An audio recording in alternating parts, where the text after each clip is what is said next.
Hello dear students, welcome in ASC starter. Dear students, इस video में मैं आपसे क्लास 11 के लिए एक प्रैक्टिस पेपर को यहाँ पर डिस्कस कर रहा हूँ। और मुझे कुछ बच्चों के कमेंट भी आए थे जिसमें उन्होंने डिमांड की थी कि क्लास 11 के लिए कुछ मटेरियल प्रोवाइड किया जाए जो संस्कृत का एग्ज़ाम है काफ़ी हेल्प हो जाए। तो देखिए, सबसे पहले मैं आपको बता दूँ, ये जो मैं आपको पेपर दिखाने जा रहा हूँ ना, ये पुराना है कोई पेपर, लेकिन आपके सिलेबस का ही है और टर्म फर्स्ट का ही है। क्योंकि इस बार तो डीओई ने कोई फ्रेश सैम्पल पेपर या प्रैक्टिस पेपर मिड टर्म के लिए नहीं बनाए थे, इसलिए जो लास्ट ईयर के थे वही यूज़ में आ रहे थे। ठीक है, तो ये सारा का सारा टर्म फर्स्ट इसमें आता है। इस वीडियो में मैं आपको संस्कृत का ये पूरा का पूरा जो है प्रैक्टिस पेपर और इसके आंसर, जो ऑफिशियल आंसर किए वो भी दिखाऊंगा।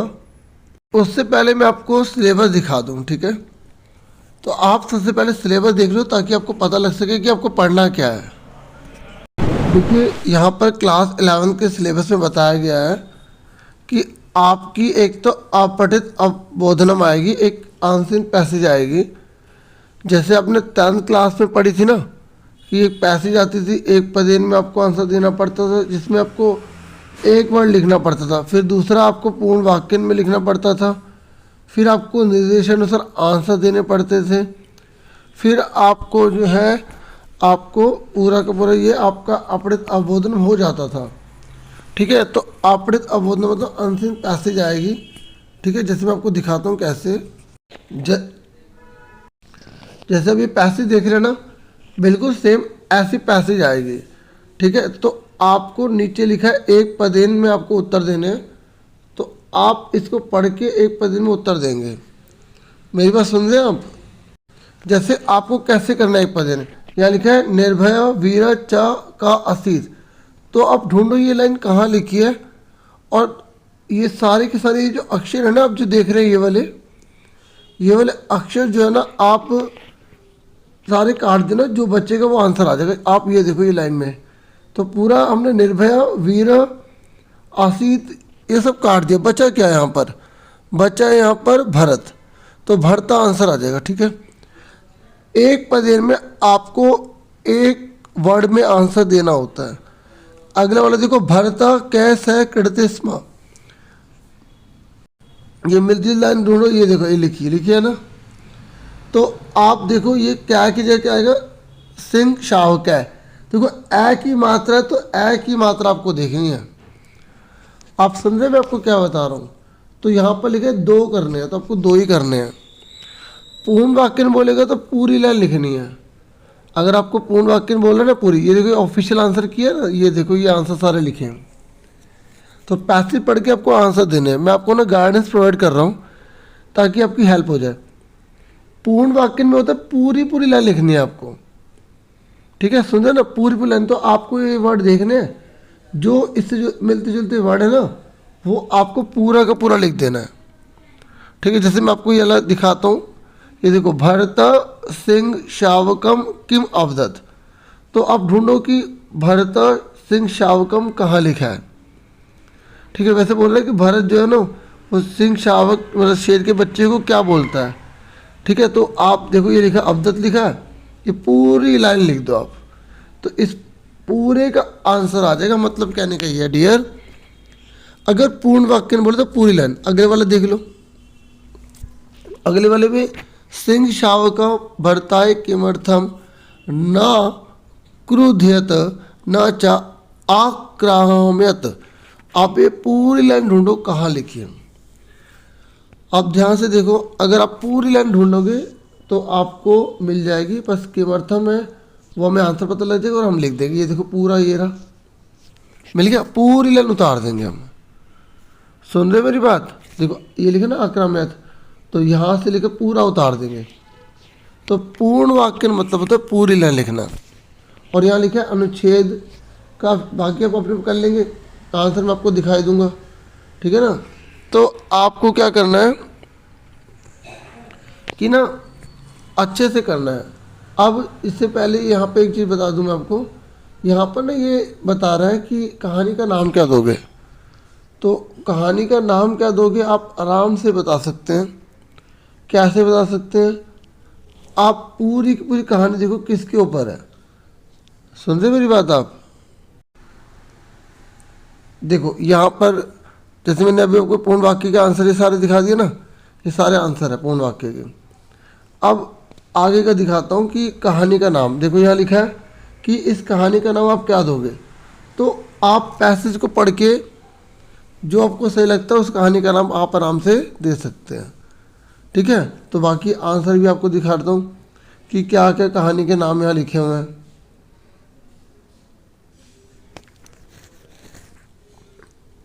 देखो ये लिखे ना बहुत सारे, तो आप आराम से देख सकते हैं।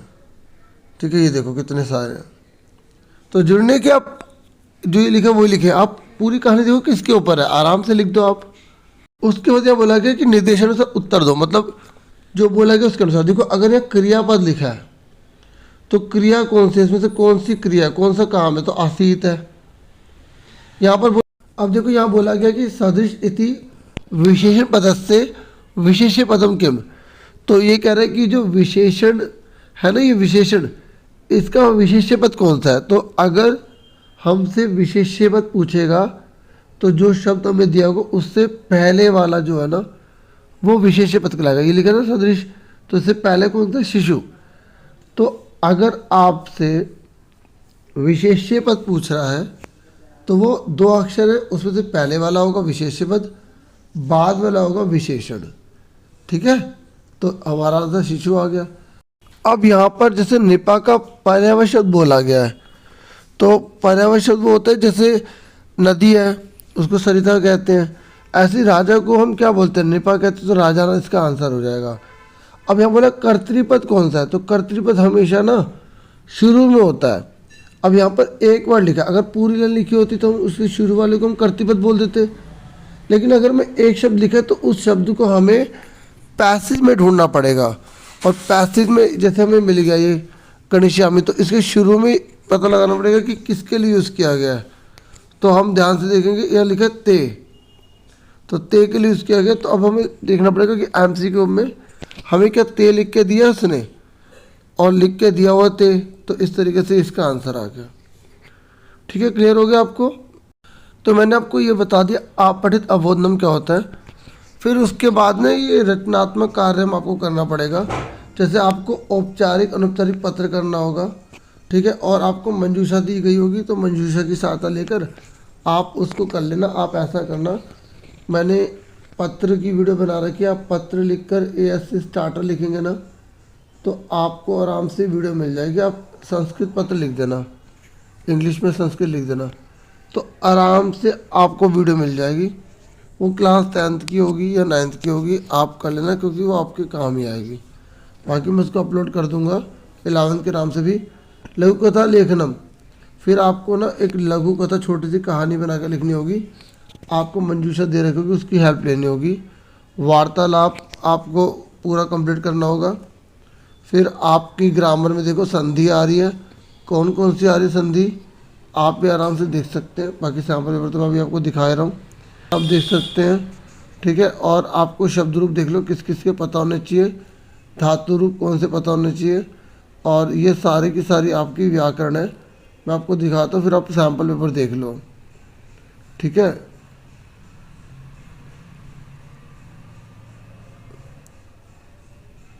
फिर ये आपके पढ़ने वाले जो पार्ट है उसमें से पहला, तीसरा, पांचवा, छठा आ रहा है जो आपकी किताब है।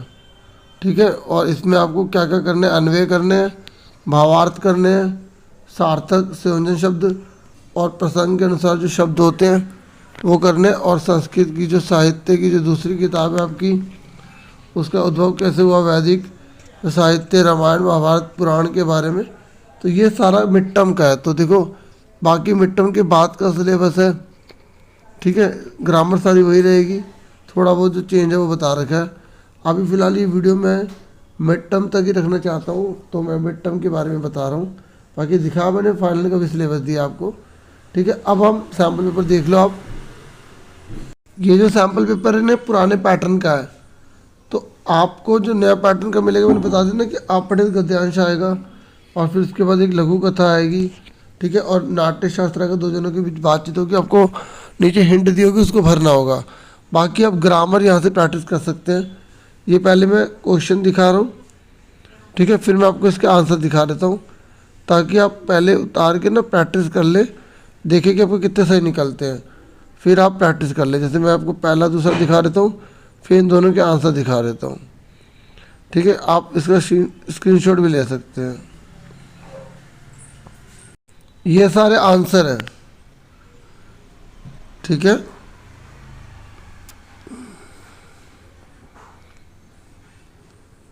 ये मैं सारे आंसर दिखा देता हूँ एक ही बार में, ठीक है। देखो मैं इतना ही मतलब हेल्प कर पाऊँगा, ठीक है।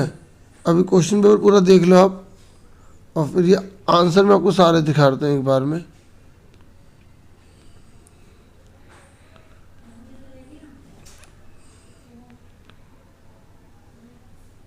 सेकंड बुक है ना, जो आपकी सेकंड बुक है, उसमें बहुत ही इजी क्वेश्चन होते हैं। मैंने अभी देखा है ना, तो आप देखेंगे आपको बड़ा फ़ायदा होने वाला है। आप सेकंड बुक के बारे में अगर थोड़ी बहुत भी नॉलेज जानते हैं ना, तो आपको शास्त्रों से जुड़ा हुआ चीज़ें पता है, तो आप आराम से उसमें अच्छा स्कोर कर लेंगे, ठीक है। अभी देखो ये प्रैक्टिस कर लेना, आंसर वहाँ दिखा रखे, मेहनत कर लेना। बस इसमें विभक्ति वगैरह होती है, ज़्यादा मुश्किल नहीं होता, थोड़ा टाइम देना पड़ता है कि प्रथम विभक्ति द्वितीय है, सेकंड है, थर्ड है, जो भी है, तो उसमें कैसे लगाया जाता है, सहज षष्ठी में लगता है, ठीक है। इस तरीके से वो सारे अगर याद होंगे ना, तो आप पढ़ लो। और ये कैसे याद रखना पड़ेगा, कर्ता ने कर्म को करण से उसके हिसाब से, ठीक है। और यहाँ पर देखो अशुद्ध शुद्ध है, तो ये जैसे गलत वर्ड लिख दिया, सेंटेंस के अकॉर्डिंग सही करना है, तो वो यहाँ पर दे रखा है, ठीक है। आपको पता लगाना पड़ेगा। अभी मैं इसके दोबारा से आंसर की यहाँ तक ही दिखा देता हूँ। ये एक बार मैं शुरू से दिखा देता हूँ, ठीक है, ताकि आपको किसी प्रकार की परेशानी ना हो, ठीक है, और आप अपने आंसर बाद में मैच कर पाएँ, ठीक है। अब देखो वापस चलते हैं क्वेश्चन पेपर पे।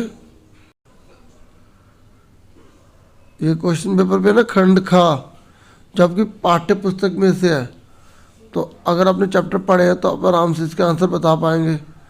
पर ये ज़्यादा नहीं है। देखो इसमें क्या पूछ रहा है, क्रियापद पूछ रहा है, इसमें से कौन सी क्रिया होती है, क्रिया जो भी काम होते हैं, ठीक है। और विशेष्य पद पूछ रहा है, मैंने अभी आपको समझाया था ना, अपने आप पता लगाओ, फिर अपने आंसर मैच करोगे, आपके सही निकलते हैं या नहीं निकलते, ठीक है। अव्ययम का पर्याय शब्द बोल रहा है, तो सॉरी विपरीत शब्द बोल रहा है, उल्टा बोल रहा है, उल्टा क्या होगा इसका, ठीक है। हो सके तो संस्कृत के सारे पाठ के ना वर्ड मीनिंग पढ़ लो आराम से। कर्तृपद शुरू वाले को बोलते हैं ना, जैसे तिष्ठति है, एक पूरी लाइन लिख दी, तो ये तिष्ठति किसके लिए, जो कौन कर्ता कारक है यहाँ पे, मयूर है तो मयूर के बारे में बताओगे इस तरीके से, ठीक है। अब क्वेश्चन की तरफ चलते हैं वापस। ये देखो सारे आंसर हैं, ठीक है, आप आराम से देख सकते हैं।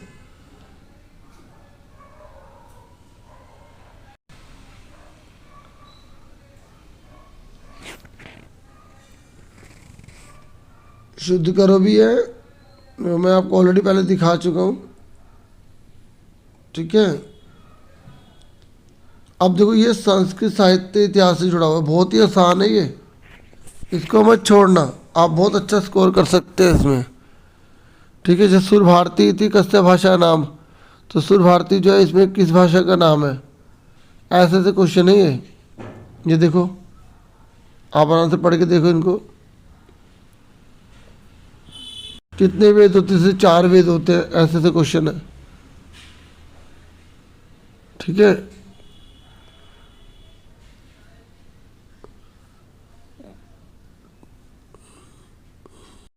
देखिए ये जो मैंने आपको पेपर दिखाया है, पेपर का पैटर्न ऐसा नहीं रहेगा, ठीक है, लेकिन ये आपकी काफ़ी हेल्प कर देगा।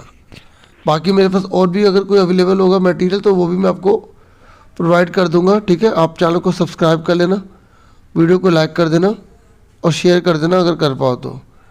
Thank you for watching and listening carefully. Take care dear students.